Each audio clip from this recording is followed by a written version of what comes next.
Pemuda ditikam ayah pacarnya saat ngapel, tak suka anaknya dekat dengan korban.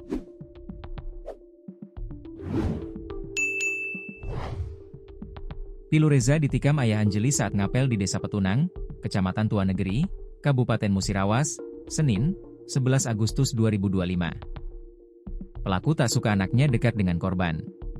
Karena insiden tersebut, korban mengalami 5 luka tusukan. Kejadian naas ini bermula saat seorang pemuda bernama Kadarta Reza, 30, berniat ngapel ke rumah sang pacar, Anjeli. Namun saat minta izin, bukan tanggapan baik yang diterima Reza. Ayah Anjeli langsung membawa sebilah pisau lalu menikam kekasih anaknya itu. Reza pun mengalami luka serius. Diketahui ayah kekasih korban tersebut bernama Autar. Kejadian ini sebelumnya dibenarkan oleh Kapolres Musirawas, AKBP Agung Aditya Prananta melalui Kasat Reskrim AKP Rian Tiantoro Putra dan Kanit Pidum Ibda Novra Robialda. Dijelaskan Novra Robialda, pelaku rupanya tidak senang dengan pemuda yang mendekati putrinya itu.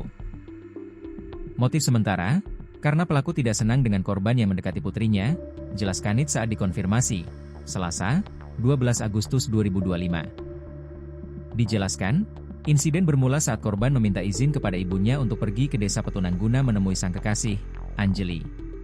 Korban berangkat sendirian menggunakan sepeda motor. Sesampainya di lokasi, korban bertemu dengan Zainal, saudara Anjeli, yang kemudian memberitahukan kepada ayah mereka mengenai kedatangan Reza. Tanpa diduga, pelaku langsung mendatangi korban sambil membawa sebilah pisau, lalu menikam korban pada bahu kanan.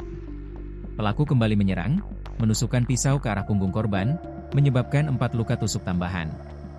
Total ada 5 luka tusuk yang diderita korban, 1 di bahu dan 4 di punggung, ujar Kanit. Usai penyerangan, korban sempat melarikan diri ke area kebun di sekitar lokasi kejadian.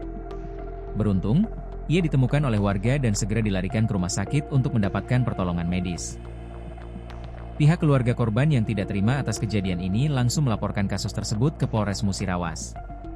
Aparat kepolisian telah mengamankan barang bukti berupa pakaian korban, yakni 1 helai kaos lengan pendek warna hitam dan celana jeans panjang berwarna biru.